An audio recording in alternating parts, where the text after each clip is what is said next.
guztiak, batuketa egizazue, 15 zumardi, 10 naturaldiak eta onaino iritsi gara oso jende bereziaren eskutik eta hartatik zeuok ere berezi zareten enetik eskerrik asko nahi dizuegu. Hemen tartean eta egunero erakutsi izan dizuegu karteltxo bat non, 800 gora izen abizen agertzen ziren, eta horiek guztiak izan protagonista, izan anonimo, izan dira benetan guzti hau gorpuztu dutenak. No sé si os habéis fijado realmente y si os habéis dado cuenta de qué es lo que teníais en las butacas. Los carteles. Todos los carteles del 1 hasta la 25ª edición de tanto Zumardi como Natural Día. Decíamos antes de comenzar la sesión que son casi unos incunables. Vamos, que son casi para enmarcarlos y ponerlos en casa. No sé si habéis hecho incluso ese trapicheo de yo prefería esta edición porque me acuerdo de aquella edición en la que vino no sé quién. Bien, pues realmente ha sido un pequeño esfuerzo, un pequeño detalle a su vez que ha querido tener la organización de cara a todos vosotros que estáis haciendo posible estas jornadas año sí, año también. Y así que nos plantamos en la clausura de esta 25ª edición, con Araujo, con Delibes, con Forges, al natural. Y digo al natural porque están sin conservantes, ni correctores, ni aditivos, ni colorantes, producto natural. Al natural, evidentemente. Sin filtros también, sin directrices, sin coacciones, sin corrupción, vamos a decirlo así, sin tapujos. Insisto, al natural. Y además a pelo. ¿Qué concho? A pelo, sí. A pelo, dispuestos una vez más a desnudarse, entre comillas aquí, en Tolosa, hoy aquí en el Topic. Bueno, y esta vez además de la mano no solo de la prosa, de la poética, de la imaginación y del dibujo, también de la mano de la música. De ahí que esta presentación que nos van a hacer hoy la hayan titulado 5 estaciones de Vivaldi y Händel. De la mano, evidentemente, de estos 3 señores tenores. Y en esta presentación no me quiero olvidar, y sé que para esa persona será una pequeña sorpresa, también de una soprano que no la vamos a hacer subir aquí al escenario, pero que tiene mucha de la culpa de estos 25 años de Zumardi y Natural Día. Es Xole Martín, la soprano, entre comillas, de esta edición, a la que quiero lanzar ahora ya una pequeña pregunta. Xole, esto no se lo esperaba, evidentemente has hecho la mano a la cara, no te va a hacer que te levantes, Xole. Xole, tenemos aquí a 3 representantes que significan muy mucho para Natural Día en este caso, pero que a su vez también pueden ser los representantes de estos 25 años, de esas más de 800 personas que han figurado siempre en ese cartel digital. Cuéntanos.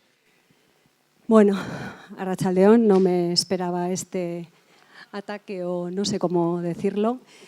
No sé, pues primeramente, desde luego, dar las gracias a Miguel, a Joaquín y a Forges por estar una vez más aquí y estar juntos, porque no es fácil llegar a esta conjunción de 3 personas con las agendas tan complicadas que tienen, pero han hecho un esfuerzo por estar en Tolosa, aquí, con todos vosotros. Y una vez más, yo estoy segura que nos van a deleitar. Y también que no sabemos muy bien lo que van a hacer. Es una sorpresa, es la primera vez que lo hacen, como en otras ocasiones. Creo que en el año 2007 ya Forges y Joaquín con Urbanismo y Sostenible nos dieron la sorpresa de escribir o dibujar la conferencia. Y yo solo os digo eskerrik asko etortzeagatik, hemen zarete guztioi, eskerrik asko. Bai, horixe, merezidu eta zorionak, Xole. Natural Día, al natural, con Araujo, con Delibes y Forges. Vuestras y Arratsalde.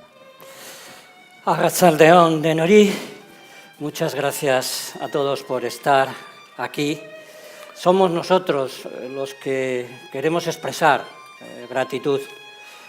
Son muchos años, en muchos escenarios, frente a toda suerte de públicos posibles, pero les puedo asegurar, y no es por agradar oídos de nadie, que en pocos lugares nos encontramos tan cerca de la preocupación, de la sensibilidad, de la ternura y de la cercanía hacia lo que queremos proponerle a la sociedad en su conjunto como en Tolosa, cuando además los vaivenes son casi la norma en los temas ambientales, cuando incluso en los medios de comunicación notamos literales bajones, hasta desapariciones de órganos completos de comunicación, que algo llegue a un cuarto de siglo es especial motivo de alegría y de, lógicamente, celebración. No podíamos faltar a la llamada de Scholle en esta ocasión. Creo que nos ampara lo que podríamos llamar instinto de imitación del mundo que nos rodea. Sabe muy bien cómo funcionar la naturaleza y además lo hace con algo de lo que preferimos los seres humanos. Se nos quiere olvidar, esto no cabe la menor duda, pero ahí afuera, en las cornisas del aire, en los desvanes del cielo, entre las ramas de los árboles, por supuesto en el flujo que fluye en las corrientes de agua y no menos en el territorio que hurgan las raíces, hay más que motivos para encontrarnos con lo que somos, con lo que le hacemos a nuestro entorno y, por supuesto, hay lo que desde hace mucho tiempo enarbolo como una de las formas de acercamiento de la sociedad a su propio mundo, y es que hay mucho motivo de admiración, de sorpresa, que por una parte se canaliza a través del estudio, como puede ser el caso de Miguel Delibes, uno de los grandes científicos con los que contamos en nuestro país en relación al estudio de la vivacidad en nuestro planeta, se traduce en una comprometida, activa, solidaria contribución de Antonio Fraguas Forges desde hace muchísimo tiempo, a un compromiso también con la defensa de la vida tanto doméstica como salvaje y además pues, con el extraordinario acierto que todos ustedes conocen diariamente. Pero quería intentar explicarles que aunque nosotros, como dijo el gran poeta Omar Khayyam, nos alegramos esta noche de algo que probablemente les sorprenderá, estamos muy contentos de no saber hacia dónde vamos, así. Pero estamos seguros que vamos a llegar y lo vamos a hacer a bordo de algo que creo que comparte lo mejor de la sensibilidad de los humanos con la propia naturaleza. Lo vamos a hacer a través de las estaciones climáticas que nos van a vincular a los distintos grandes medios que la vida usa para continuar, a los grandes elementos básicos, pero desde una circunstancia que creo que merece la pena señalar porque explica mucho de lo que inspiró a Vivaldi, a los músicos de todas las épocas y generaciones, pero que no influyó menos en la poesía, en cualquiera de las disciplinas artísticas. Y es que el arte es lo que más nos aproxima a nuestro propio origen, a ese lenguaje del conjunto de la vida. Hay quien mantiene que el arte es la forma de transmisión que la naturaleza usa para que todavía no nos despeguemos más de ella. Yo comparto bastante esta panorámica, esta visión. Pero es que además, permítanme que les diga que la música tiene muchas cosas en común con la naturaleza. En primer lugar, y quizás lo más importante, es que es el menos mentiroso de los planteamientos que la inteligencia humana hace. La música no necesita traducciones ni normalmente ninguna interpretación o intermediación. Se entiende, se siente, es un lenguaje universal y en ese sentido las reacciones que tenemos ante la música son muy parecidas a las que tenemos frente a un paisaje. Uno se pone a la orilla del mar, se pone en el borde del bosque o en el acantilado con las grandes montañas detrás y sencillamente se pone a sentir. Eso es lo que queremos reflejar de alguna forma con los 4 tempos musicales y cada uno de ellos va a estar relacionado con alguna de las realidades de nuestro entorno para hacer un repaso entre Miguel y yo de cómo le ha ido en los últimos 25, va a ser breve, y por supuesto de cómo esperamos, deseamos y trabajaremos porque le vaya bastante mejor a cada uno de esos ambientes. Empezamos por el tiempo en el que estamos, empezamos con la primavera y además la vinculamos, como no podía ser de otra forma, con el aire y con lo que le está pasando a lo que alimenta a nuestros pulmones.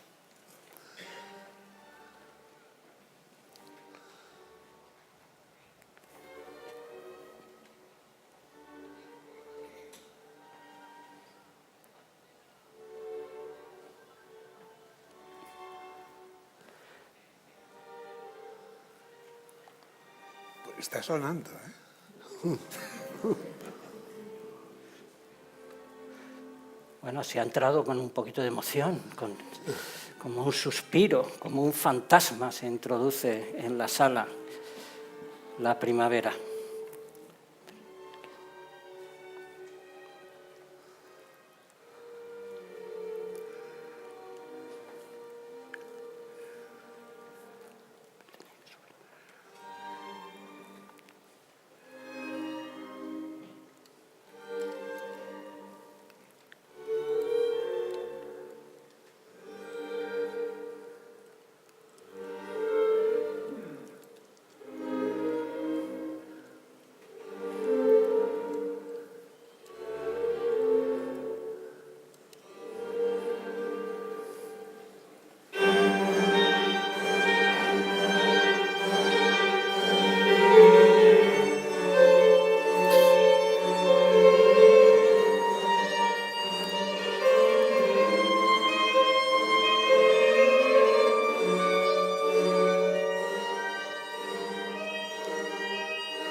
Que los compositores llamaran a este tiempo allegro tiene toda la lógica.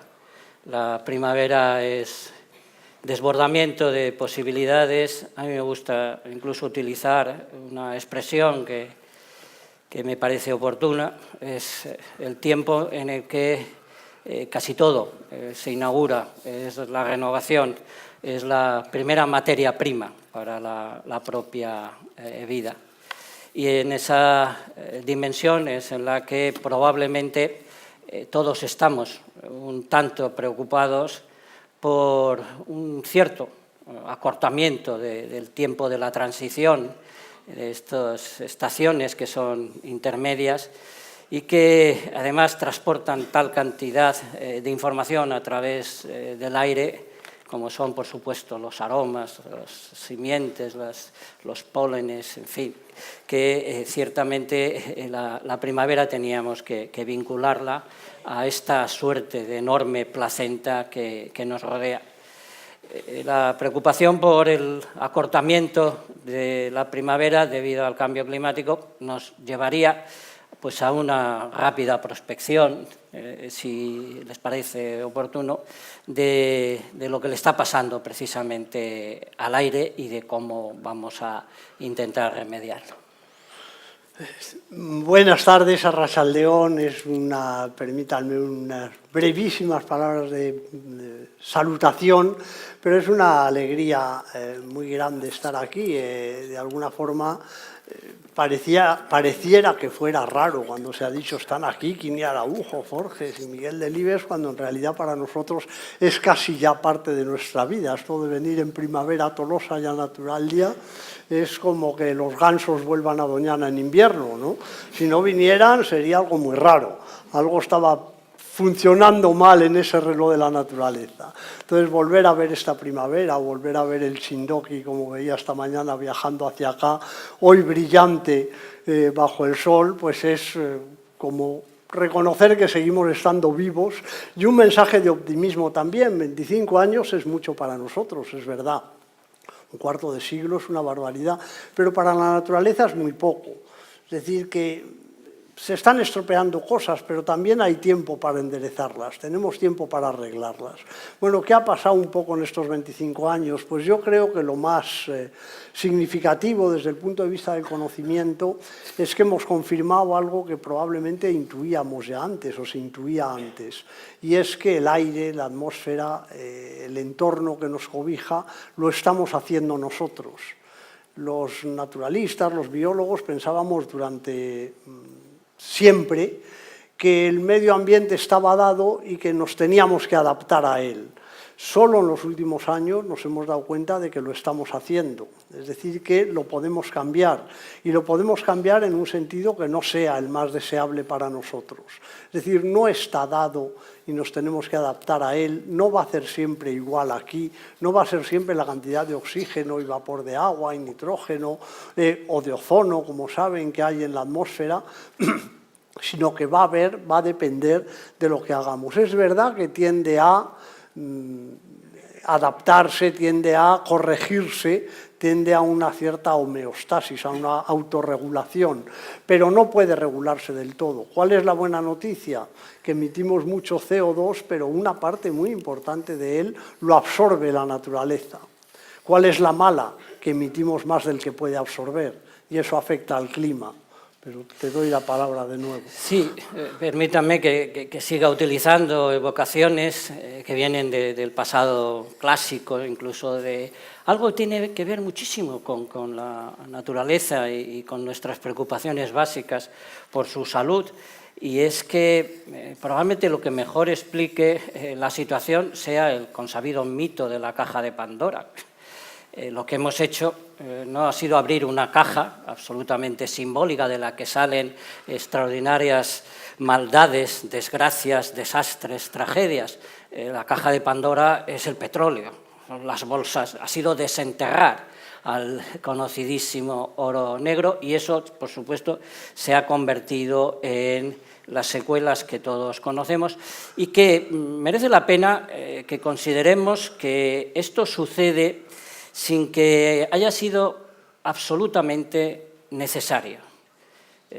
Porque se han podido hacer las cosas infinitamente mejor, desde tanto el porcentaje de gasto energético que hemos hecho, o de búsqueda de esa comodidad extrema, que todo tiene que resultar especialmente fácil a través de la utilización de energía externa a nuestro propio cuerpo, y por supuesto, aunque se lleva ni más ni menos que 47, 48 años advirtiendo muy seriamente desde la comunidad científica, desde el periodismo ambiental y desde toda la militancia que hemos desplegado los conservacionistas, que era extraordinariamente inquietante, pues hemos tenido que llegar a este primer decenio del siglo XXI para que empecemos a vislumbrar realmente soluciones. En este sentido, también conviene tener muy en cuenta que probablemente la mayor aportación del conjunto de los científicos del clima, de los activistas y de una parte de la sociedad es que, aunque no hubiera enfermedades en el aire, aunque no hubiera una constatación de un calentamiento general de la atmósfera, también es necesario, y cada día lo estamos acometiendo con mayor intensidad y rigor, un cambio del modelo energético. El modelo energético actual no solamente es despilfarrador, es extraordinariamente caro, es peligroso, es sucio, es inquietante y sobre todo es injusto. Es injusto fundamentalmente porque afecta a mucha mayor medida a los que no han contribuido a tenerlo. Pero afortunadamente está ahí. La ciencia ha descubierto las formas de que la tecnología se convierta en algo a favor de la transparencia. Sabemos que en los próximos decenios vamos a encontrarnos, ya lo están demostrando algunos países.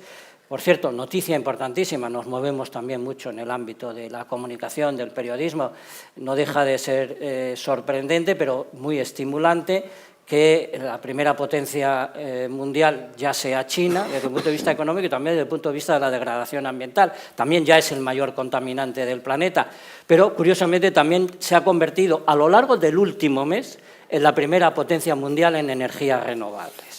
Es decir, que todo esto viene dándose la mano para que podamos considerar que, por supuesto, se ha perdido mucho el tiempo en estos últimos 25 años, pero que tenemos la posibilidad real, técnica, económica y humana, de enmendarlo con la aplicación de todas las energías renovables que está a nuestro alcance. Bueno, yo creo que queríamos hablar de la primavera y queríamos no ser pesimistas, queríamos trasladar un cierto mensaje de optimismo.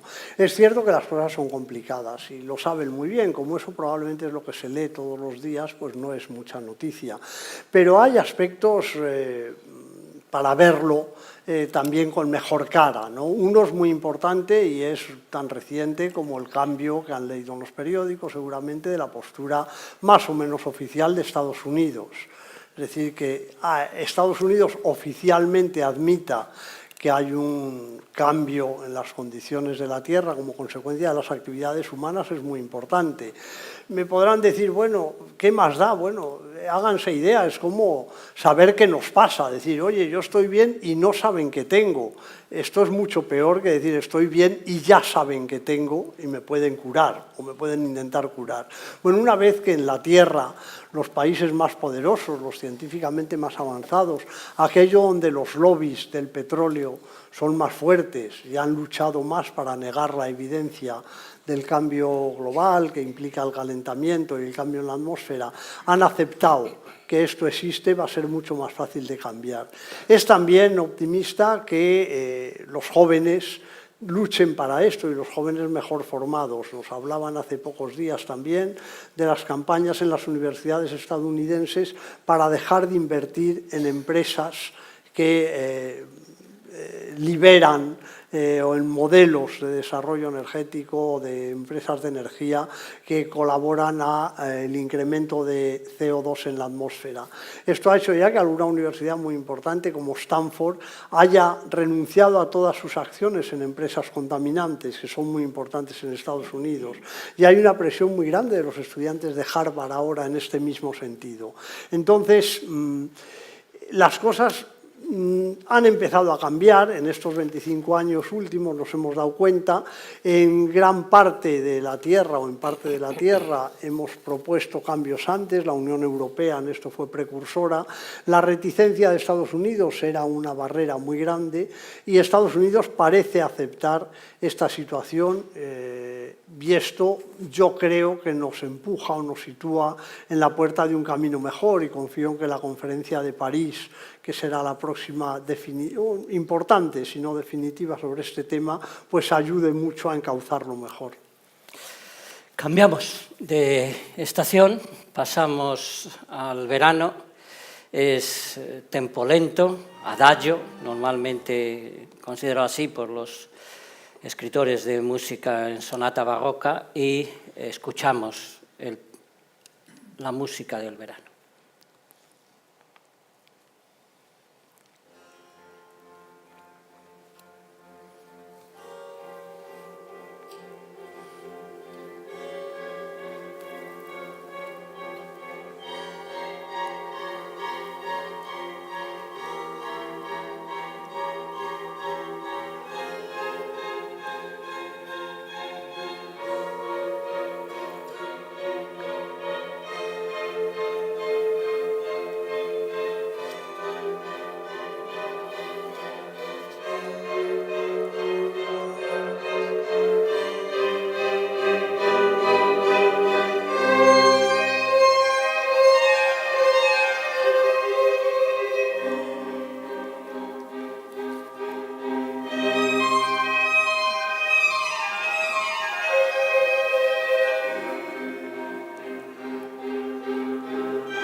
Bien, asociamos en esta ocasión el tiempo de los calores a lo que probablemente, como nadie concretó Miguel Hernández, ¿no? Es aquello de que lo que el calor agacha, el agua lo levanta. Vamos a vincular este tempo del adagio a la tierra, al suelo, a lo que en alguna medida nos alimenta, aunque lo pisemos, aunque lo asfaltemos, aunque lo cubramos y, por desgracia, en algunos casos, como la situación recientemente vivida en nuestro país, pues hasta consideramos que es básico para la economía enterrar a la tierra, que es lo que ha conseguido el urbanismo salvaje y la especulación inmobiliaria. Pero somos un producto de ese suelo y somos precisamente lo que el suelo y lo que en él nace consiente.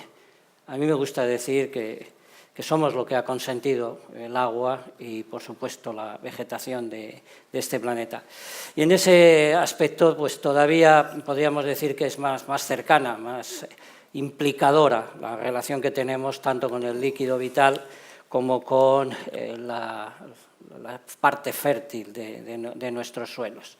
Aquí podríamos, evidentemente, abordar desde muchas perspectivas, pero déjenme simplemente que les diga, soy uno de los seres afortunados que trabaja con sus manos la tierra para alimentarse, que probablemente pues, nos enfrentamos a una situación que sí que merece una especial dedicación en los próximos años. Dentro de 30 años necesitamos tener exactamente el doble de alimentos que hoy. Y esto lo dice la FAO, no lo dice ningún enamorado de los paisajes, ¿no? Y vamos a necesitar un 30% más de agua disponible, de agua utilizable por la humanidad.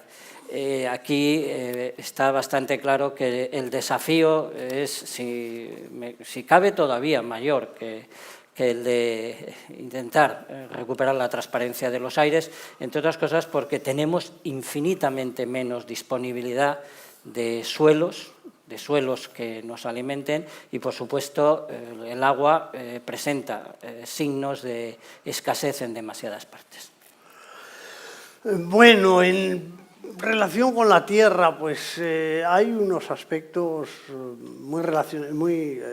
que tienen mucho que ver con lo que hemos dicho antes. Hemos hablado del aire y de la atmósfera, pero hay que saber también que los cambios en los usos del suelo son responsables de casi la quinta parte, un poquito más de la quinta parte del efecto invernadero, es decir, que también cambia el clima por los cambios de uso del suelo. En el otro aspecto, en el positivo que decía antes, pues casi el 60% del CO2 que liberamos en la atmósfera es absorbido por los mares, pero también por las plantas, en gran medida por las plantas que cubren el suelo, con lo cual es un aspecto positivo. Para producir tantos alimentos como Keynes señalaba ahora, pues inventamos una revolución verde y los fertilizantes. Bueno, el cambio de los fertilizantes ha sido trascendental y probablemente le damos menos importancia, un poco preocupados por el clima, por el carbono, por el ciclo del carbono, pensamos menos en el ciclo del nitrógeno. Saben que antes el abono era todo natural. Ustedes lo habrán echado en los huertos, en las huertas, en los tiestos, en las flores, y se echaba pues murcielaguina, o se echaba guano, se echaba excrementos de caballos, bueno, estiércol, era todo fertilizante natural. Inventamos el fijar en forma biológica el nitrógeno de la atmósfera. Esto era una fuente de nitrógeno, el fertilizante sintético, mucho más directa, mucho más barata, pero que aumentaba mucho el nitrógeno biológicamente disponible que había en la tierra. Entonces, tendemos a superfertilizar la tierra. Está más fertilizada de lo debido. Eso hace que lleguen muchos nutrientes al mar, al agua, y a veces produzcan explosiones de población de microorganismos y generen anoxia. Se generan espacios vacíos en el delta de muchos grandes ríos. El mar no tiene vida, no tiene peces, no tiene vida superior, porque todos son microorganismos que están aprovechando la gran cantidad de nutrientes que nosotros hemos liberado allí. Como ocurre con otros aspectos de la repartición de los recursos en la Tierra, también aquí el nitrógeno está mal repartido, es decir, que en algunos sitios sobra y sin embargo en otros países, pues se habla de países de África, por ejemplo, un poquito de este nitrógeno que le llegara a Malawi, pues haría que muriera menos gente de hambre, por ejemplo, ¿no? Entonces, tenemos que trabajar para que ese nitrógeno se reparta mejor, tenemos que saber que no podemos con frecuencia extraer de la tierra tanto como nos gustaría, porque tiene otros efectos colaterales. Mi padre hablaba que era muy cazador del culatazo, tú cuando disparas algo sale, pero también tiene un retroceso que tienes que asumir, ¿no? Entonces tenemos que contar con ello y ser prudente. Como antes decía también, ¿qué es lo que puede ser el lado positivo? Pues que lo sabemos, que lo podemos medir, que nos podemos dar cuenta de lo que estaba pasando. El negativo, que nos cuesta mucho como sociedad global frenar, que incluso intentando frenar, pues continuamos avanzando como en el coche cuando pisas el freno, ¿no? Continuamos acercándonos al abismo. Probablemente el agua es de las realidades, de los elementos básicos, de los esenciales para la vida que mejor entendemos. Yo mismo me presento en ocasiones con la siguiente frase: miro con 2 grandes gotas de agua. ¿Cómo no sentirme especialmente ante el mejor espejo cada vez que se contempla el agua? Pero también es el lado más tremendamente estremecedor, ¿no? Porque el agua es un agente extraordinariamente lesivo para los que no cuentan con ella en la suficiente cantidad y en un estado de salud suficiente. Hay una frase que hemos usado mucho a lo largo de estos años y es aquella de que nada mata tanto como el agua, pero claro, tiene que haber sido asesinada antes el agua para que se convierta en esa fuerza destructora. En este sentido es en el que probablemente más tengamos que trabajar, pero volvemos a la lectura positiva desde el momento en que se están prácticamente dando la mano, confluyendo, sería la palabra que tiene mucho que ver con todo lo que supone el agua. 2 cuestiones. Por un lado, una ética, y es que la UNESCO y buena parte de los grandes pensadores del presente están reivindicando, y por supuesto muy bien secundados por activistas de todo tipo, el que debemos intentar considerar el agua como un derecho humano más. Esto va por buen camino. Y en el momento que tenga esa categoría moral, ese principio ético de que existe un derecho al agua casi equivalente y además, pues como es sincrónico y interrelacionado, pues es equivalente al de la propia vida. Y luego, evidentemente, también el incremento de las buenas prácticas, especialmente animante o animador el que la agricultura ecológica sea uno de los ámbitos en los que se está registrando un mayor incremento, porcentajes de hasta el 100% de crecimiento anual en muchos países del mundo, y aunque todavía es literalmente una gotita de agua en un océano, es probable que no haya ningún país que supere el 3-4% de producción agraria final con relación a la agricultura ecológica, con relación a la química y a la que está contribuyendo a otros elementos degradadores de la naturaleza, pero esa es una gran noticia en cuanto a la utilización de la tierra y el agua. Está en nuestras manos, desde el momento que somos usuarios individuales del agua, el economizarla, pero con una premisa que es oportuno recordar. El agua que no pasa directamente por nuestras manos, que no es utilizada ni en la producción de alimentos ni de bienes de cualquier otro tipo, es tanto o más beneficiosa y productiva para la humanidad que esa que está a nuestro servicio, porque está manteniendo los ciclos y procesos esenciales de la naturaleza. Una cosa muy pequeñita, yo para terminar en esto que iba a decir luego, nos suele dar apuro hablar de la población humana, como si decir que siendo menos sería mejor implicara ir matando gente por ahí o cosas parecidas, ¿no? Sin embargo, es una realidad. Hablaba Quine de que necesitamos en 30 años mucha más agua, mucha más comida, mucho más comida que hay que fabricar con agua. Nos iría mucho mejor si fuéramos menos. Tocaríamos a más recursos nosotros y las plantas y los animales que comparten la tierra con nosotros, ¿no? Y también está en nuestras manos y no es tan difícil. Solo apuntaré una cosa, y es que lo conseguiríamos en poco tiempo, en pocas generaciones, dando más libertad, más independencia y más educación a las mujeres. Solo con eso, no hay que matar a nadie, no hay que obligar a nadie a tener menos niños.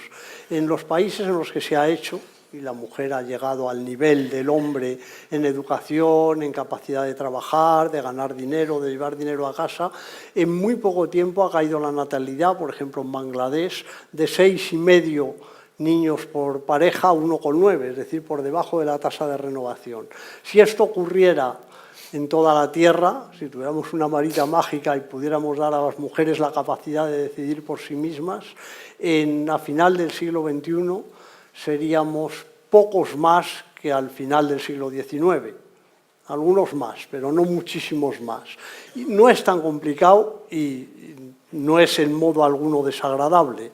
No es como decir, como en China, como tengas más de un niño, te meto en la cárcel, ¿no? Es solo decir, permite a tu mujer que estudie, permite a tu mujer que haga una carrera, que trabaje, etcétera, etcétera. Es decir, que está en nuestras manos y además es de justicia y deberíamos hacerlo. Pues pasemos a la estación de, pues un poquito de la nostalgia, de la humedad.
Bien, ¿cómo no asociar el tiempo otoñal a las dos más geniales, más imprescindibles creaciones de la historia de la vida?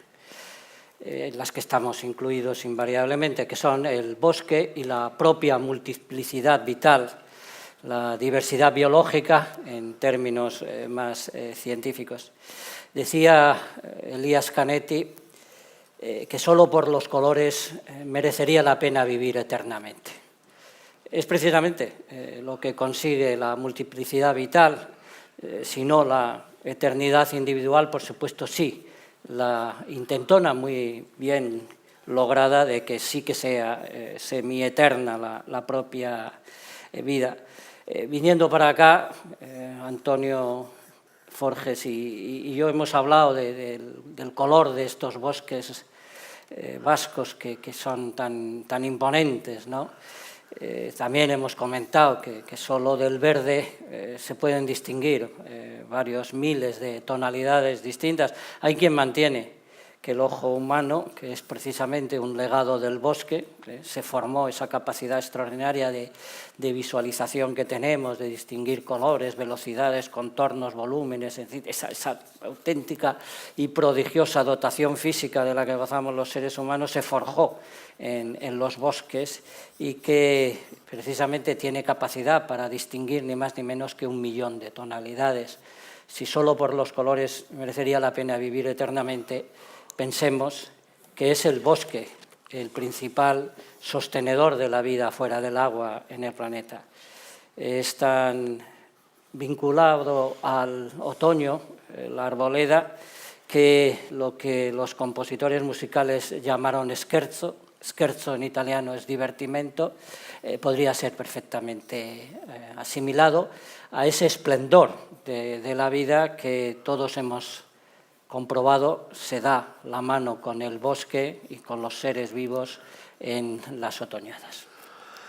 Bueno, en este tema de la biodiversidad, bueno, me hace gracia en primer lugar, o quizá no debería hacerme gracia, debería parecerme lo normal que hayan venido Antonio y Kini hablando de los colores del verde y yo haya venido con Santi desde Bilbao hablando de los colores del verde también, y recordando que Raimon, cuando yo era joven, cantaba después de venir a Euskadi tots el colors del verd, gora gora crien ya o algo así, gritan ya gora gora, ¿no? Hemos estado hablando de eso y disfrutando los colores del verde al venir.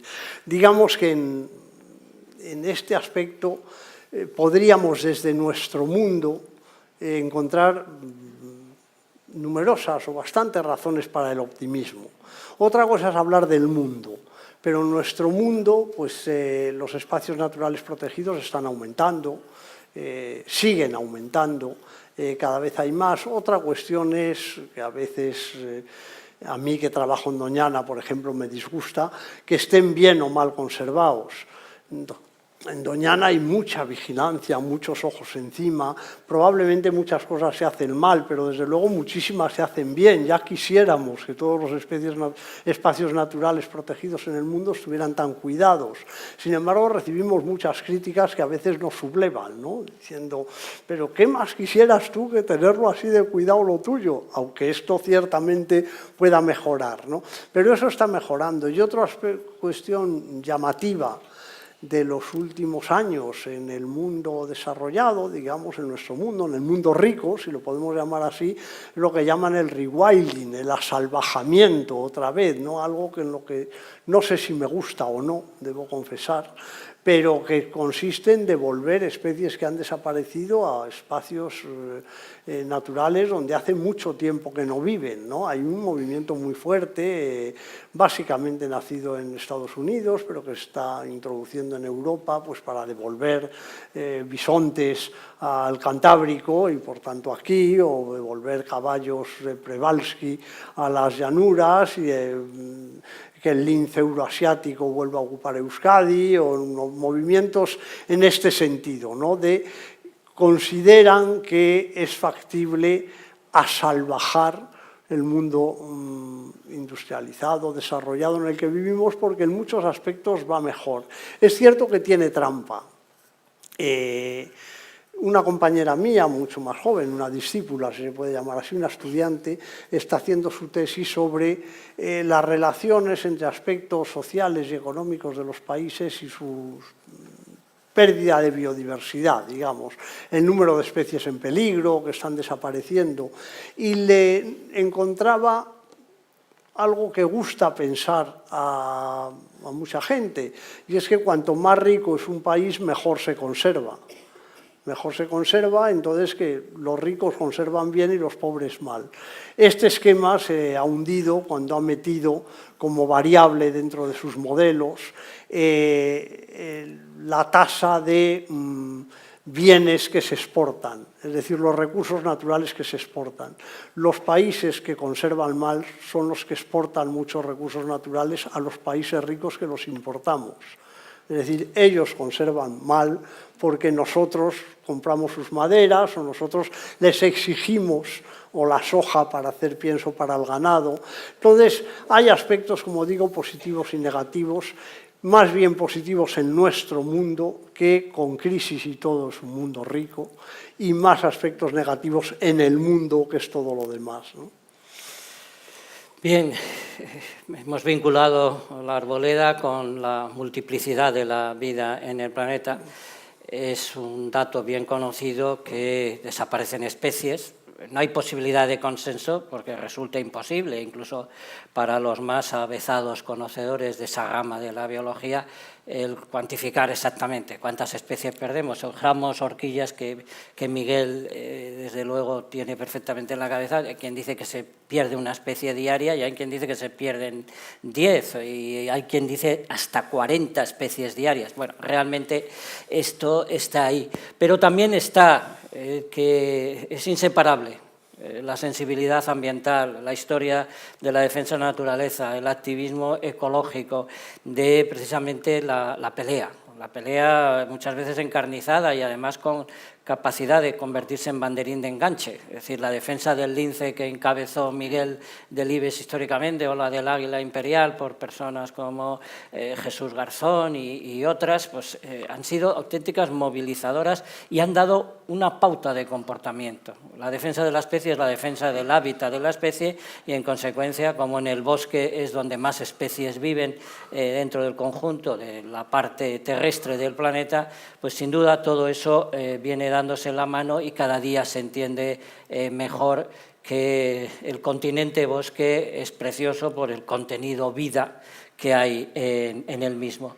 Y en ese aspecto pues se da la circunstancia de que también son los países más industrializados los que sí que están protagonizando una recuperación de la superficie forestal. El nuestro también, España en su conjunto también, ¿no? Y en ese aspecto pues yo simplemente quería terminar con una imagen también de corte poético. Cada árbol en pie es un bastón de apoyo para una sociedad que lo necesita, es una sociedad que necesita ese sostén, porque está impedida de cara a su propia continuidad. Dependemos extraordinariamente del bosque y de las múltiples diferencias que de la vida hay en el bosque para que nuestro futuro tenga sentido. Y saben, uno de los inconvenientes de venir a menudo a Natural Día es que uno piensa, esto lo habré dicho ya unas 3 veces. Me habrán oído esto, toda la gente se lo sabrá de memoria, ¿no? Pero me acordaba, pensaba cuando hablaba Kine en algo que a mí me llama la atención y que admiro, ¿no? Por un lado lo admiro y por otro no me gusta, en fin, no sé, no me entiendo yo mismo muy bien, ¿no? Pero a los científicos, a los que nos dedicamos profesionalmente a hacer investigación, nos cuesta exagerar y nos cuesta también quedarnos cortos y somos malos vendedores de cosas porque siempre dices lo que te crees del todo, incluso si dudas prefieres callarte porque los colegas te dan un cosquis en cuanto te salgas del tiesto, ¿no? Pero hay algunos que no y lo hacen muy bien y uno es Don Wilson, que es entomólogo, y Don Wilson es un gran inventor de palabras, es el que se inventó sociobiología y ya puso así el título a un libro y todo el mundo hablando de sociobiología todo el rato, ¿no? Luego biodiversidad, pues lo puso él también. Le da tanta vergüenza tener éxito a Wilson que dice, no, esa yo en realidad no me la inventé, se la inventó un amigo, pero yo la puse ahí en el título y escribe su autobiografía para justificar que no todas las inventa él, ¿no? Biofilia, pues de nuevo, Wilson escribe su libro que se llama Biofilia y todo el mundo hablamos de la biofilia. Pues Don Wilson dijo en una conferencia un día, cuando Kine hablaba ahora, que en esta hora que yo voy a estar hablándoles aquí, en una hora se van a perder 3 especies. Y todo el mundo se quedó, ¿exactamente 3? Y digo, pues sí, 72 al día, no sé cuántas al año, esas son las que se están perdiendo. Y se quedó tan ancho, cuando luego le dijeron, pero usted ha dicho que no sabe cuántas especies hay, sabrá menos. No, si no lo sé, pero por ahí serán. Entonces, la gente de eso se va a acordar y de todo lo demás que he dicho, no. Decía él, de lo único que se van a acordar es que en esta hora se han extinguido 3 especies y estarán pensando, pobre 3 las que las ha tocado en esta hora, ¿no? Bueno, pues no sabemos si son 3, si son 0,3 o si son 30. En ese rango nos movemos, entre 1 y 100, ¿no? Entre 2 órdenes de magnitud. Pero lo cierto es que se pierden muchas, y que, por otro lado, y es también un poco incongruente, por eso que no sé si me gusta, pues en el mundo más desarrollado, más rico, donde tenemos más exceso de recursos, aparentemente al menos, pues invertimos mucho esfuerzo y muchas ganas y mucho entusiasmo en recuperar algunas de las que ya se han perdido en otros sitios, cuando quizá deberíamos invertir más en países con menos recursos para que no pierdan las que tienen. Bien, simplemente recordarles que se va por muy buen camino. Es decir, cuando yo empecé a generar esta chepa, que ustedes no ven ahora, pero que se la puedo enseñar porque he transportado un peso de unos prismáticos aproximadamente durante unas 3.000 horas de mi vida, pues había 30 parejas de águila imperial, ahora hay casi 400. Es decir, algunas cosas realmente funcionan especialmente bien. Lo del lince no lo tenemos tan claro, ¿verdad? Sí, pero no va mejor también, va mejor. Ya se reproduce.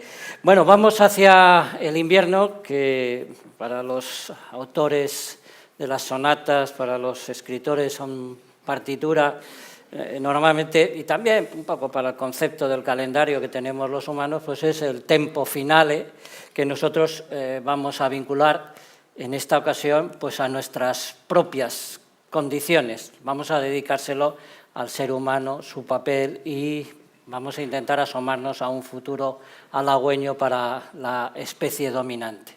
Escuchamos el finale de las estaciones de Vivaldi.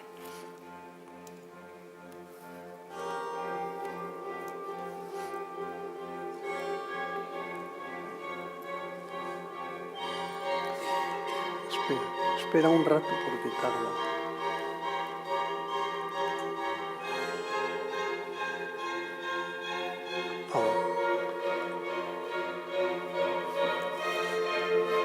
Vamos muy bien, ¿eh?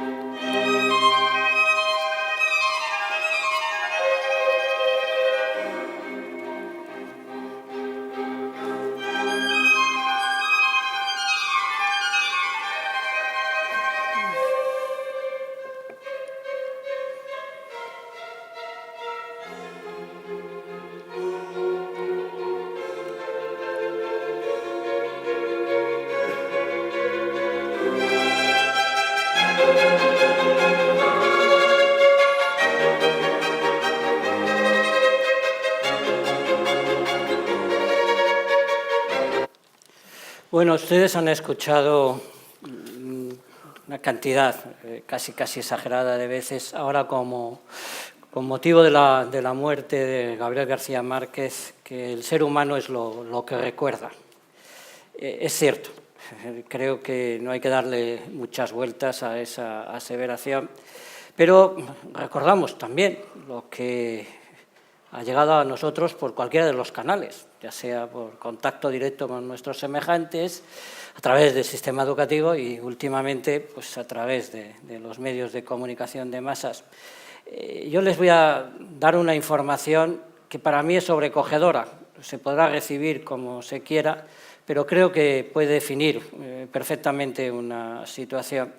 En el último boletín oficial del Estado de este Gobierno central, y de cara a la especificación de las enseñanzas mínimas que debe recibir tanto la educación infantil como la primaria y la secundaria, la palabra vida aparece 11 veces, la palabra aire 5, la palabra ecología 4, la palabra río 3, la palabra bosque una sola vez, la palabra digital 126 veces, la palabra tecnología 183 veces.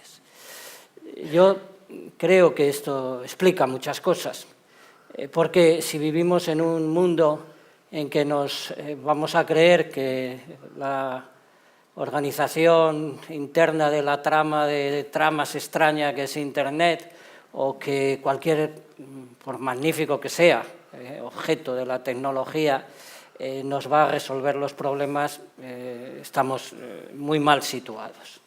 Los servicios ambientales de cualquiera de los sistemas vivos del planeta o de cualquiera de los elementos que hemos analizado esta noche, el aire, el agua, la tierra, la energía, están ahí y nos proporcionan, estoy absolutamente convencido, bastante más que la tecnología o que la informática. En ese sentido, creo que el ser humano, que no tiene en absoluto por qué no desplegar sus habilidades, su inteligencia y usar estas magníficas creaciones de nuestra capacidad intelectual, investigadora, científica, pero seguimos siendo un organismo vivo y, en consecuencia, es probable que ese desgarrador déficit de que en la enseñanza infantil, primaria y secundaria la palabra vida sea una anécdota, una especie de fantasmilla que se mueve por ahí, me parece muy preocupante y en ese aspecto quería yo comenzar un poco el análisis de cómo nos va a los seres humanos en relación a la naturaleza y el medio ambiente. Sí, pues yo no lo sabía, no lo había visto lo que cuenta Joaquín, pero él sabe seguro, que está mucho mejor informado que yo, que aparecía menos veces todavía en el borrador. Es decir, en el borrador no salía casi ninguna vez, tan pocas, que un montón de gente hemos firmado unos manifiestos, unas peticiones, unas organizaciones ecologistas, científicas, dirigidas al Ministerio de Educación, pidiendo que se reconsiderara el abandono de los temas relacionados con la vida, con la biodiversidad, con la diversidad biológica, con los bosques, con tal, que no aparecían siquiera, no se mencionaban, ¿no? Nos sorprendía especialmente, y algunos lo pusimos, que la secretaria de Estado de Educación es bióloga, especialista en biodiversidad y amiga. Yo la conozco hace muchos años, ¿no? Y esto lo pusimos en las cartas, se nos llamaba la atención, y quizá por eso tuvimos éxito y se reconsideraron y se incorporaron 2 capítulos que quizás sean donde se nombran esas pocas veces estos elementos, ¿no? Es decir, que se nombraban menos aún, no se consideraban fundamentales, quizá por una miopía evidente. Es decir, nosotros entendemos que estamos dentro del medio ambiente, que el medio ambiente es más que nosotros, y parece entenderse por ahí que es como un apéndice, una cosa añadida, que ahora es menos importante que otro apéndice que serían las tabletas y los móviles y los ordenadores, ¿no? Y que los niños deben saber de móviles y no entender en qué ambiente ha evolucionado nuestra especie, de dónde venimos, qué vamos a ser, aquello que de jóvenes considerábamos las preguntas fundamentales, ¿no? Si nos preguntamos qué somos, de dónde venimos y a dónde vamos, el ambiente es imprescindible para contestar a todas esas preguntas. Y relacionado con eso, yo quería mencionar un asunto que sí que es importante desde mi punto de vista sí que ha sido importante el cambio registrado en los últimos 25 años y tiene que ver con la conservación de la naturaleza. Hace 15 años o por ahí, 15 o 20 años, unos investigadores detectaban una aparente, no paradoja, sino un mal funcionamiento del sistema de espacios naturales protegidos. El mal funcionamiento era el siguiente, y espero que les parezca interesante. Los espacios naturales protegidos funcionaban tan bien que generaban riqueza, pero al generar riqueza atraían a más gente que empezaba a deteriorarlos. Entonces, había que proteger tan bien como para que fueran atractivos para atraer gente. Bueno, es una cuestión difícil de resolver.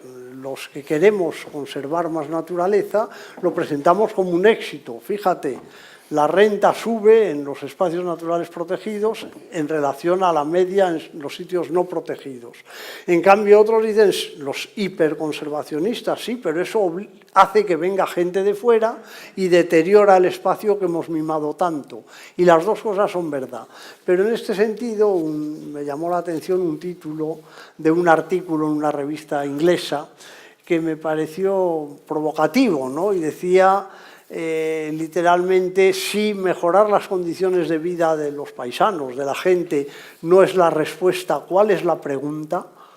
Ese era el título del artículo, ¿no? Bueno, esto nos lo estamos planteando los conservacionistas científicos, digamos, en los últimos 25 años. Empezó la conservación por la estética, básicamente por la belleza. Los parques nacionales eran para el uso y disfrute del pueblo, de la gente, ¿no? Eran conservar estos lugares jamás hollados por el ser humano para las futuras generaciones. Siempre cuento yo, entre comillas, que escribían jamás hollados por el ser humano horas después de haber recibido no sé cuántos flechazos, pero los que tiraban las flechas no debían contar como seres humanos en aquel momento, ¿no? Bueno, era conservar la belleza, y con frases bonitas y acertadas. Decía uno de los primeros conservacionistas que los humanos necesitamos la belleza para el alma tanto como el pan para el cuerpo, y es verdad, ¿no? Pero eso no era suficiente. De eso hemos pasado a decir conservamos la biodiversidad, las especies, la diversidad biológica, la variedad de vida en la Tierra. De eso hemos pasado a decir conservamos el funcionamiento de los ecosistemas, que la polinización de las cosechas, la renovación del agua y del aire, etcétera. De eso pasamos ahora a decir conservamos el sistema Tierra, queremos que no cambie el clima. Y de eso, y es lo último, pasamos a decir conservamos las condiciones de vida para la humanidad. Esto estaba implícito desde el principio, pero costaba reconocerlo, y de hecho sigue siendo polémico. En las revistas científicas de conservación del año 2013 o 2014 se ven muchos artículos sobre esto. Hay quien dice no podemos limitarnos a decir que conservamos para el ser humano. La propia naturaleza tiene valores en sí misma como para ser conservada, pero lo cierto es que todos pensamos que queremos conservar para que la gente viva mejor, que no es solo para que haya linces o para que haya águilas imperiales, sino porque sinceramente creemos que el mundo es más hospitalario, es más amable con linces y con águilas imperiales, y por eso lo queremos conservar. Una nota brevísima antes del último de los apartados. A mí lo que más me pone eufórico prácticamente es que la inteligencia humana ha creado auténticas maravillas. En primer lugar hay que situar a la ética, y que los horizontes de la ética esté ya incluido, algo que no estaba hasta hace 4 días, en parte lo acaba de señalar Miguel, el preocuparnos de lo que no existe, preocuparnos de los que no han nacido, preocuparnos de las condiciones que se encontrarán los futuros pobladores del planeta, es algo extraordinariamente inteligente. Y además enriquece extraordinariamente a la condición humana. Es un acto de extraordinaria generosidad y que se está oponiendo, todavía con dificultades y desde la fragilidad que todos ustedes conocen perfectamente, pero está en el tapete. Está reconocido en el prólogo del Tratado Internacional de Conservación de la Biodiversidad, está por primera vez reconocido en una constitución política de un país, es el de Ecuador concretamente, lo cual también es un paso de gigantes. Todo empieza siempre por una pequeña aportación y se multiplica. Es decir, que en ese sentido el exclusivismo, el antropocentrismo exacerbado, que es en buena medida causante de cualquiera de las degradaciones que ustedes puedan imaginar, también tiene ya su contrapeso. Y estamos convencidos de que eso va a ir increciendo, va a ir aumentando en los próximos años. Bueno, vamos a Händel y vamos a dedicar el último periodo a una también muy breve reflexión sobre el tiempo, que es una de nuestras condenas, pero también puede ser una de nuestras salvaciones.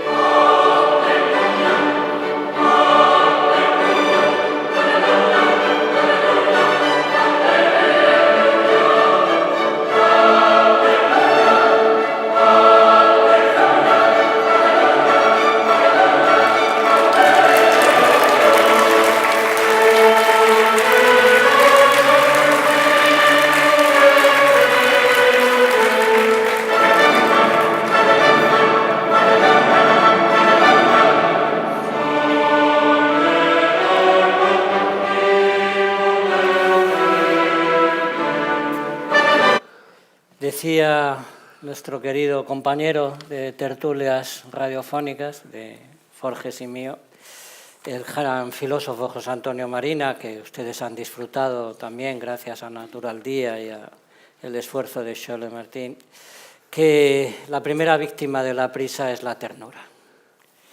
Es nuestro gran enemigo. Hemos decidido sacrificar en un altar a la diosa velocidad buena parte de lo que en el fondo somos y, por supuesto, el que tiene prisa intenta destruir al tiempo y acaba destruyendo a la vida y al paisaje. El uso del tiempo es absolutamente crucial. Aprender a usar el tiempo correctamente es probablemente el desafío realmente moral e intelectual de nuestro tiempo y probablemente por eso pues merece la pena un breve paso por esa dimensión. Yo, concretamente, esta parte voy a terminar aquí y le dejo la palabra a Miguel, pero es algo que forma parte del libro que estoy escribiendo. En la naturaleza nadie quiere acabar nada antes. Todo el mundo está conforme con el tiempo que le toca. Esto lo han abordado poetas de todo tipo y condición. Pero también hay algo que se nos quiere olvidar. El tiempo es devorador y somos conscientes de que va a devorarnos a nosotros mismos, pero el tiempo es la única oportunidad que tenemos. El tiempo es tan fuerza creativa como fuerza destructiva y precisamente la vida lo que ha aprendido es a soslayar el paso del tiempo a través de considerar y conseguir que la vida sea hereditaria. La ética ecológica busca que nosotros seamos capaces de dejar en herencia la vida de este planeta. Ya hay una frase, que Joaquín suele hablar más de poetas y sabe más de poetas y es poeta además, pero hay una frase de un poeta que a mí me sobrecoge porque la entiendo en un sentido sin duda diferente de la que lo entendió él. Es de León Felipe, y León Felipe, hablando probablemente de sí mismo, dice, o sin duda de sí mismo, dice: estoy hecho de un barro que no está bien cocido todavía. Tenía que pedir perdón a tanta gente, pero todos se han muerto. Bueno, esto seguramente está pensando en él, pero yo lo he interpretado siempre, y por eso me sobrecoge, como pensando en nuestra especie, pensando en ustedes y en mí, en todos nosotros, ¿no?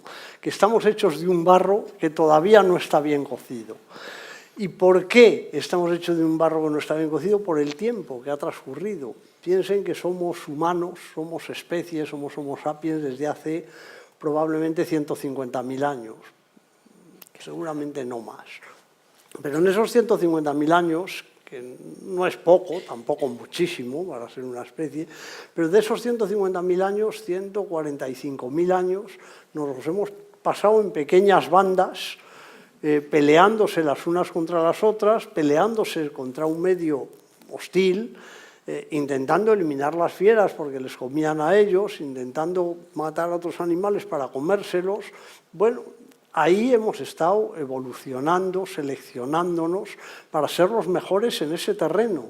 Y en los últimos 5.000 años, 10.000 años, 12.000 años, pues inventamos la agricultura, empezamos a vivir cada vez más apelotonados en ciudades grandes, vienen grandes enfermedades, inventamos unas tecnologías, en los últimos ya 150 años pues inventamos máquinas, inventamos la industria, aprendemos a hacer todo, pero no estamos... Nuestro barro no está cocido para manejar bien estos ingredientes, ¿no? ¿Qué es lo que tenemos ahora? Tenemos todo el mundo, vemos todo el mundo como una sola cosa. Sabemos que lo que está ocurriendo en Nueva Zelanda repercute aquí, lo que hacemos aquí repercute en Hawái, que en Hawái miden el CO2 en la atmósfera y ahí se dan cuenta de lo que estamos haciendo en el hemisferio norte, en todo el hemisferio norte con los contaminantes.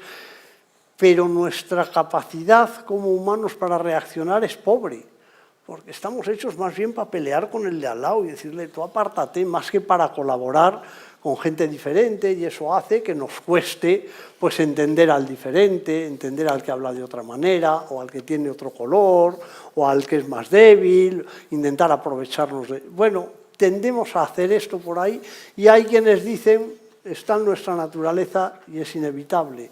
Bueno, esto es lo que yo me irrita y quiero denunciar, ¿no? En nuestra naturaleza no está venir en un día, en unas horas de Sevilla a Tolosa. No está en nuestra naturaleza. De los 150.000 años de existencia, en 149.900 años, no hemos podido venir en unas horas de Sevilla a Tolosa y venimos y no nos parece tan raro. Nuestra naturaleza no está volar, en nuestra naturaleza no están muchas otras cosas de las que hacemos. Somos capaces de vencer a nuestra naturaleza. De hecho, en la naturaleza no está tener prisa y nosotros la tenemos. Vamos contra natura en muchos aspectos. Pero si vamos contra natura en algunos que nos interesa, ¿por qué no vamos a ir en otros que también nos interesa? ¿Por qué vamos a rendirnos y decir que no somos capaces de alcanzar un nivel de gobernanza respetando la biodiversidad más global, que no vamos a ser capaces de aceptar pues cosas como las que decía yo antes, que sería mejor renunciar a algunos principios generalmente ligados a religiones y decir, bueno, vamos a educarnos, somos todos iguales, hombres y mujeres, blancos y negros, y seguramente así vamos a reducir nuestro tamaño de población y la demanda de recursos. ¿Por qué no lo vamos a hacer? Dicen, no, esto es imposible, eso no puede ser. Bueno, no me acuerdo quién lo ha dicho, pero lo he leído hace muy poco. Alguien que decía, nuestro gran drama es que consideremos que es más fácil el fin del mundo que cambiar el mundo que tenemos. Tenemos que creernos que es más fácil cambiar el fin del mundo que aguantar el fin del mundo, que sin duda no nos va a sentar nada bien.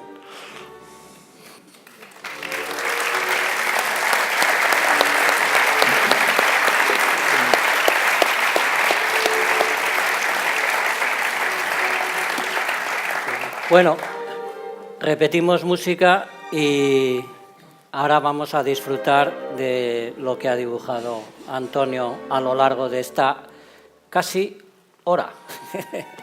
Lo primero de todo que voy a hacer es que he tenido un privilegio tremendo, que es el estar aquí esta tarde tan cerca de estos dos genios. Como otras veces he dibujado mientras hablaban, hoy me ha parecido muy importante que escucháramos todos lo que decían ellos y que yo no nos distrajera. Pero precisamente por esta proximidad me he creado yo en la mente una imagen de mí mismo y me voy a pintar con la cara que creo que he tenido mientras hablaban ambos, ¿vale?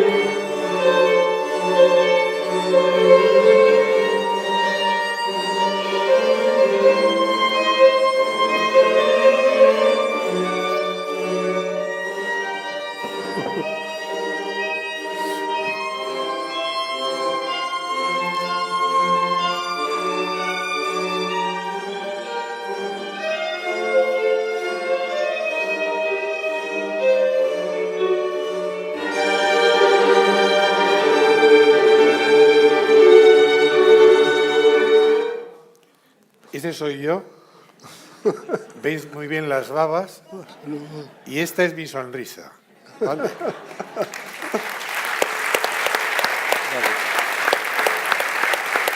Gracias. Bueno, ahora os voy a pasar lo que he ido... Gracias. Ahora os voy a pasar lo que he ido dibujando rápidamente.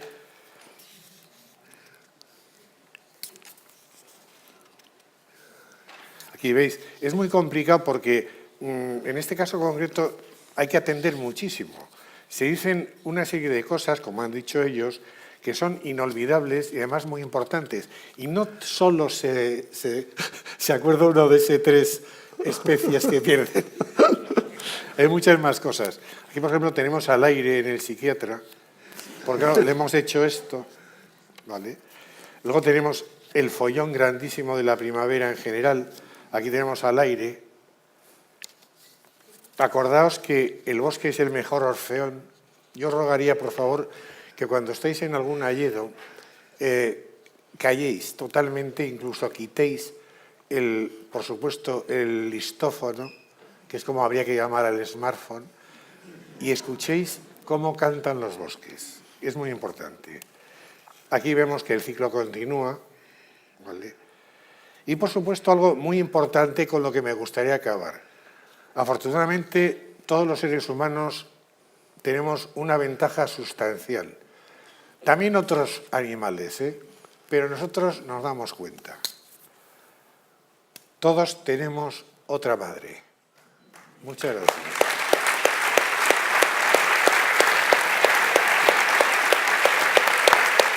Oye, muy bien,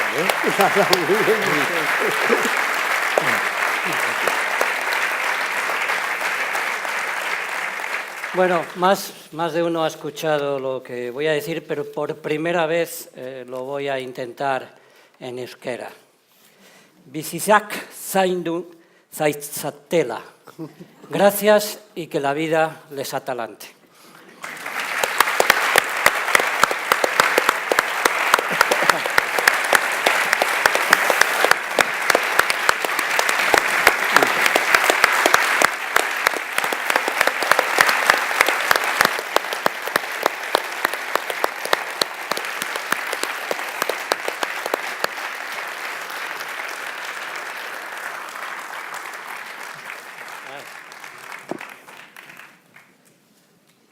Bueno, no sé si...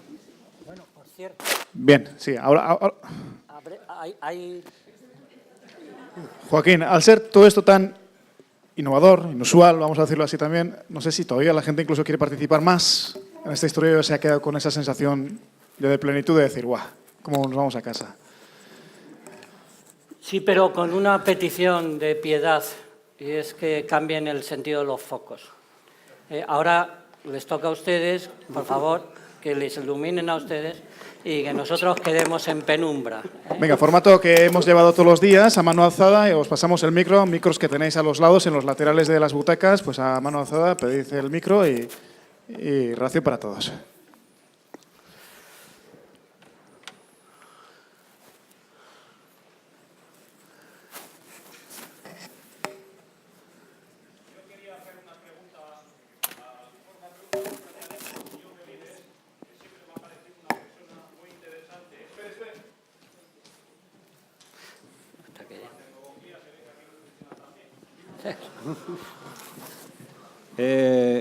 Que siempre me ha parecido un hombre muy interesante, las veces que ha venido a Tolosa, cosas que le he leído, pero hoy la verdad me ha dejado un poco frío.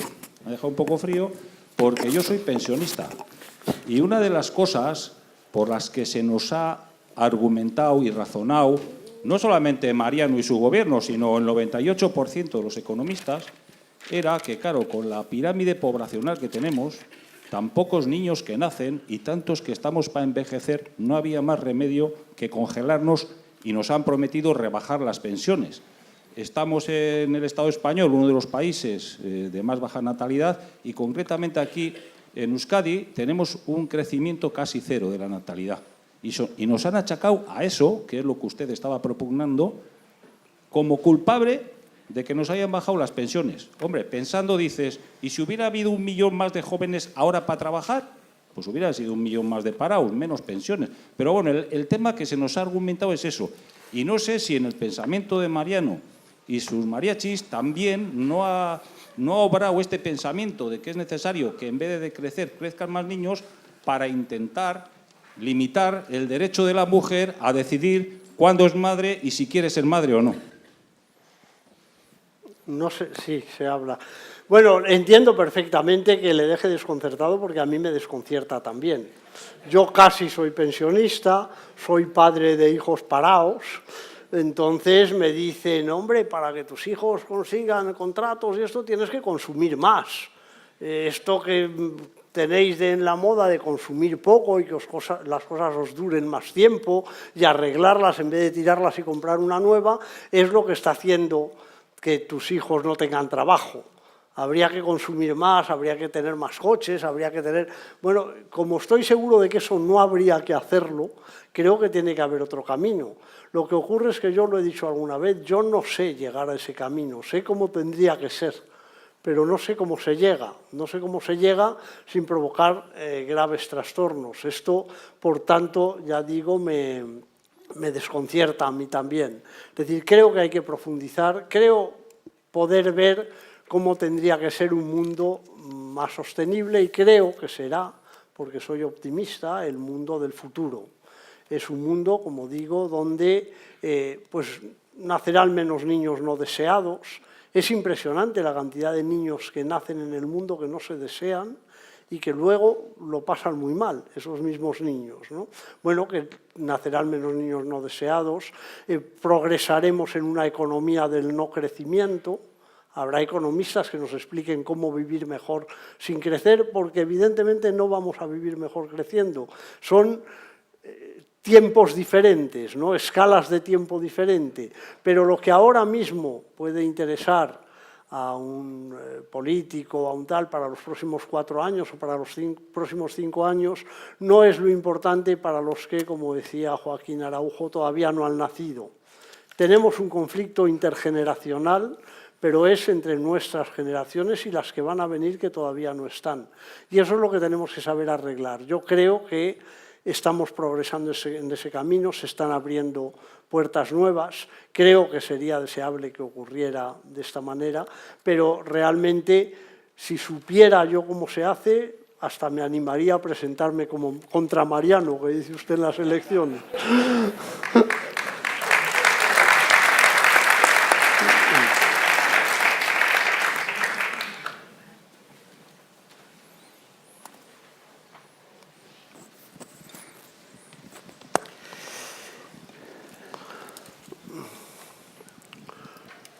Yo quería comentar con el antropocentrismo que han comentado, cuando oigo datos como que si hay una erupción volcánica, ¿no?, se va a soltar mucho más CO2 con todo lo que estamos soltando, ¿no?, desde la humanidad, me pregunto también, está claro que estamos influyendo y negativamente, pero también que a veces nos creemos con mucho más poder que el de la naturaleza, ¿no?, que luego, pues, cuando la falla de San Francisco rompa o cuando hay unas inundaciones o un tsunami, pues vemos lo poco que somos delante de la naturaleza con todo lo que le estamos influyendo, ¿no?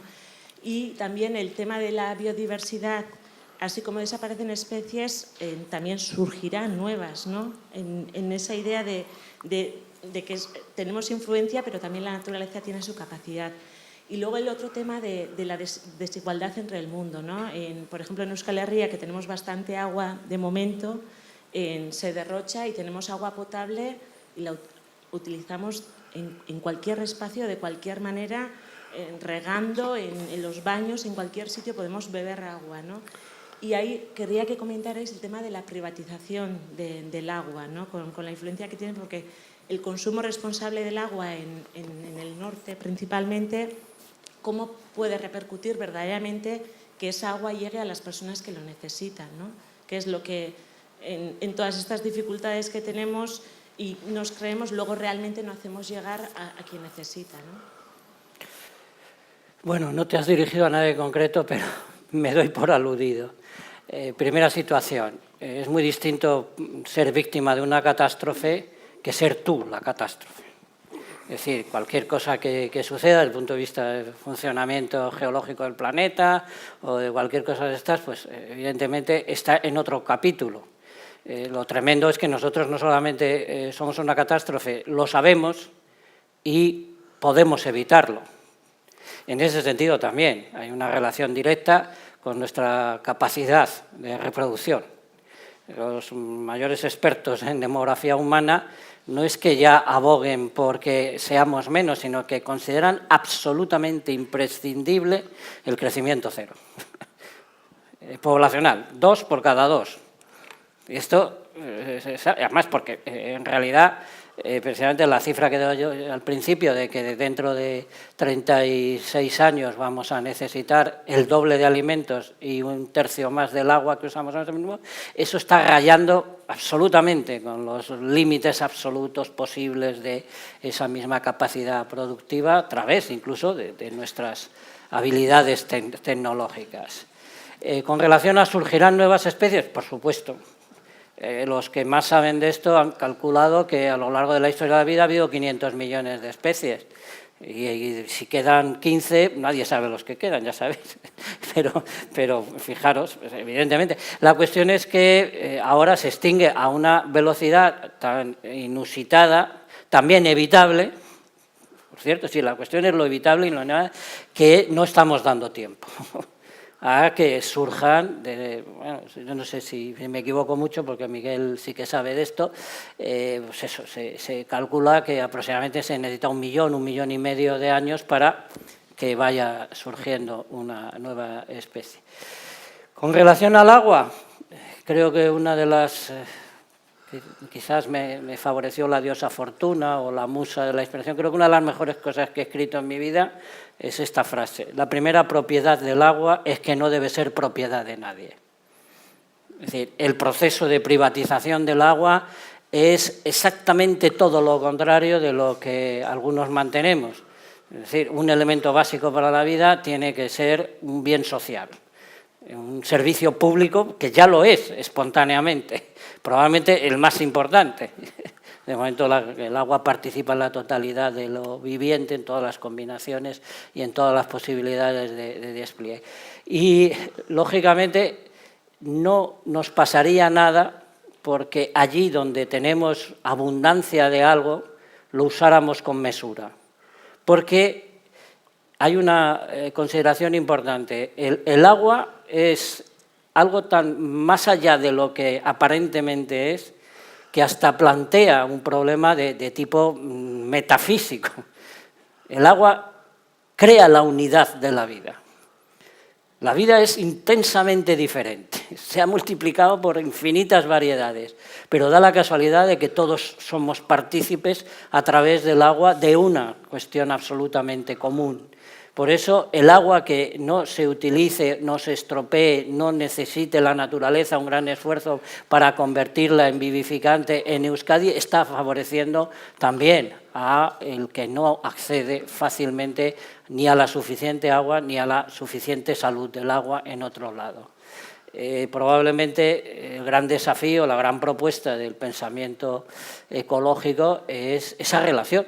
Es decir, es que nadie está solo, todo tiene que ver con todo y todo puede contribuir a que las cosas vayan mejor o a que vayan en la dirección contraria.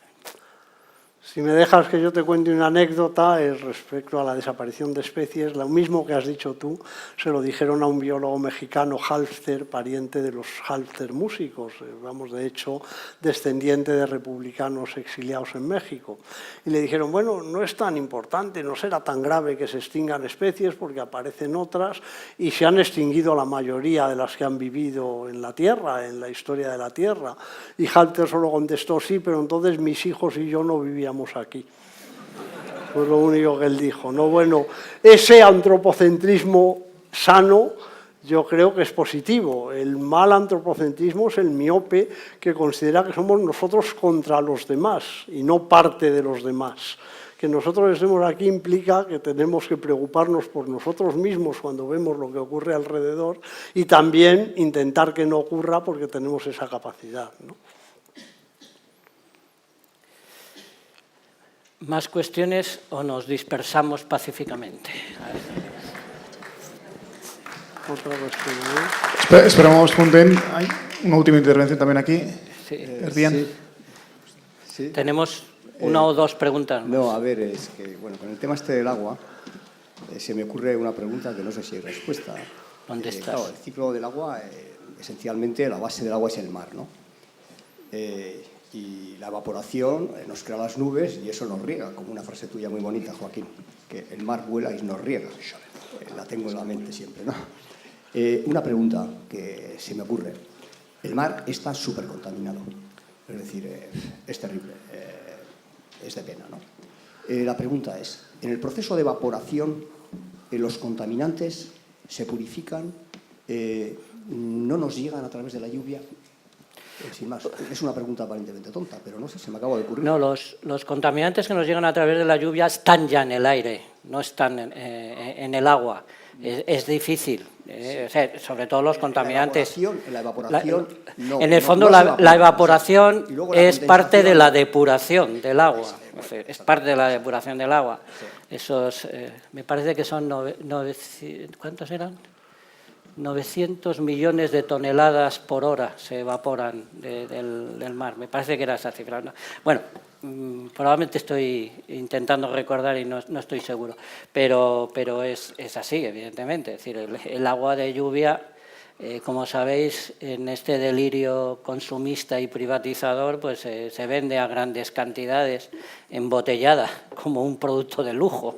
Es decir, y si es recogida en Tasmania sobre un techo ¿cómo es? Un techo de no sé qué metal que no suelta ninguna molécula y tal, pues alcanza precios astronómicos. Es decir, que el agua de lluvia, en principio, si no pasa por zonas en que haya contaminación atmosférica, pues evidentemente es muy pura. Sí, bueno, sobre todo la grave. Es decir, la contaminación por metales pesados y la contaminación incluso por anhídrido carbónico, que está cambiando el pH del mar, que es otro de los motivos de especial preocupación. Claro, eso es, como decía Joaquín, el proceso de depuración que es maravilloso. A mí me parece y es gratis. Fascinante, Y es gratis. ¿no? O sea que hay un agua llena de suciedad, por decirlo con términos peyorativos, pero lo que se evapora es el H2O, no lo que está con él, sino la molécula de agua, es la que se transforma de líquido en gas y en sólido, y lo que ocurre es que luego en la atmósfera pues se va manchando otra vez antes de llover, como decía Joaquín, ¿no?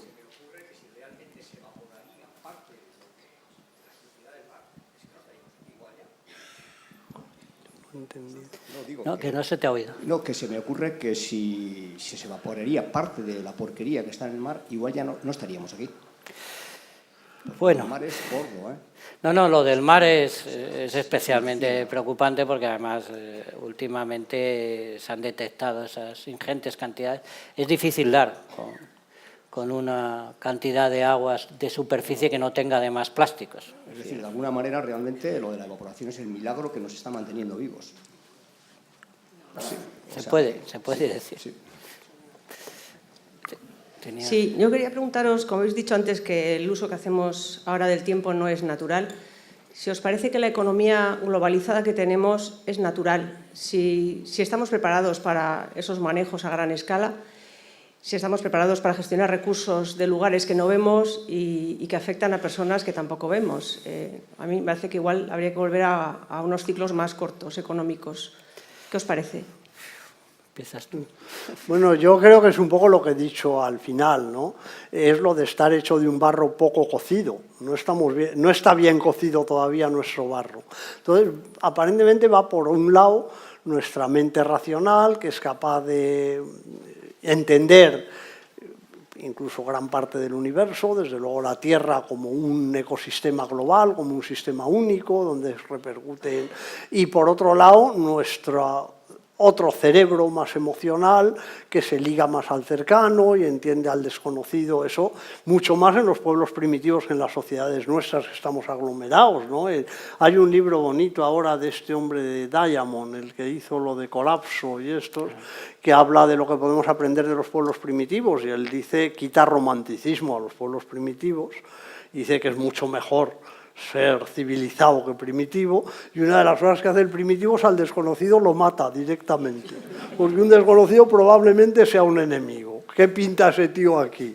Zasca. Le matan en cuanto lo ven, ¿no? De bueno, hemos progresado mucho, cuenta muchas historias de Nueva Guinea, donde ha ido mucho, ¿no? Bueno, gran parte de nuestro cerebro que ha evolucionado en sociedades primitivas durante su historia evolutiva, no está preparado, como dices tú, para este mundo global. Ahora, lo que es irritante es que digamos, sí que estamos preparados para la globalización del comercio y en cambio no estamos preparados para la globalización de las personas. Entonces no las dejamos venir. Que venga su madera y que venga su tal, pero que ellos se queden, que huelen mal, ¿no? Bueno, esto no es que estemos o no preparados, esto es que no lo queremos hacer directamente, que nos da miedo por la razón que sea. Es decir, a mí me irrita que nos consideremos preparados para explotar recursos de cualquier lugar del mundo o para comer cerezas en Navidad que vienen de Sudamérica y eso nos parezca normal cuando es claramente antinatural y en cambio nos parezca que cada cual tiene que quedarse en su pueblo y si pasan hambre, mala suerte. ¿Qué le vamos a hacer, no? Bueno, eso es lo que es difícil de tolerar. Entonces yo creo que nuestras emociones nos llevan a que se nos hagan difíciles determinadas cosas, pero que racionalmente estamos preparados, como nos puede dar un poco de apuro meternos en un avión, o no nos gusta y nos cambia el sueño y nos trastorna bastante esto de ir de una punta a otra de la Tierra, porque no estamos muy bien preparados para eso, pero lo hacemos. Sabemos que se puede hacer. Entonces, igual tenemos que saber que podemos gobernar el mundo con unas normas de gobernanza global tendentes a conservar la sanidad o la salud del planeta para generaciones futuras. Antes hablábamos también de extinguirse, ¿no? Bueno, puede que una catástrofe natural nos extinga, seguramente ocurrirá. La media de vida de una especie en la Tierra es 1 millón de años. Más o menos, la media de los que se sabe, distintos cálculos complejos que hacen los paleontólogos, ¿no? Bueno, si nos tocara vivir la media, nos quedarían 850.000 años. Son bastantes, ¿no? O sea, son bastantes. Si conseguimos extinguirnos dentro de 3.000, pues es que algo hemos hecho muy mal. No es lo que nos toca por las catástrofes naturales, ¿no? Probablemente. Sí, yo quería añadir un poco sobre esto que habéis dicho.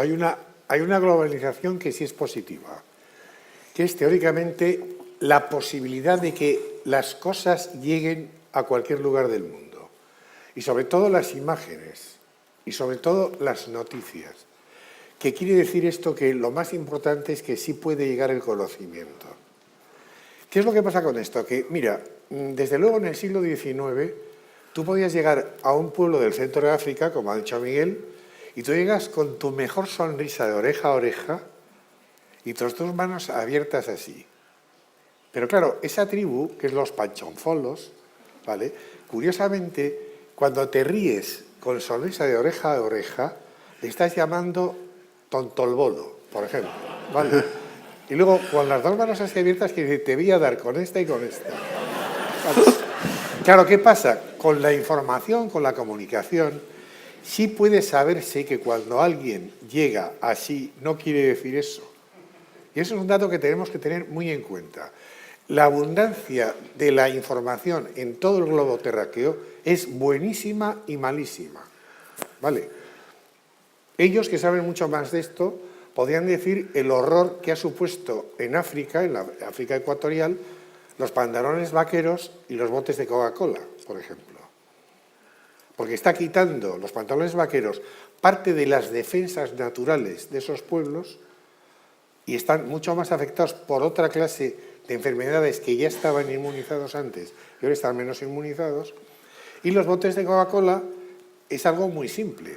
Pensad solamente 4 millones de botes de Coca-Cola al día en el Sahel. ¿Sabéis lo que abultan 4 millones de botes de Coca-Cola en el Sahel? ¿Y dónde los metes? Y no los reciclo, no hay plantas de reciclado. Si queréis hablamos de las bolsas de plástico, que no todas acaban en el Pacífico ni en el Atlántico, haciendo grandes continentes de poliuretano. ¿Dónde están las bolsas de África? Así. En fin, por eso os decía que la buena información vale para muchas cosas y también la buena información vale para malas cosas, ¿no? Si no hubiera esa información, no habría pantalones vaqueros en África, no habría latas de Coca-Cola, etcétera, etcétera, etcétera. Bueno, y si me permites, pues te diré que estamos preparados absolutamente para casi todo, pero lo que sigue especialmente pendiente, y también estamos preparados para ello, se trata de que nuestra capacidad de elección opte por ello, y es algo tan raro como que algún día sea lo que debe ser. y estamos preparados para eso. Lo que pasa es que se elige otra cosa y la gente dice, anda, es que esto es lo que hay. Pues no, lo que debe haber algún día estará. 25 ediciones de Zumardi Natural Día, Antonio Forges, Miguel Delibes, Joaquín Araujo. Eskerrik asko.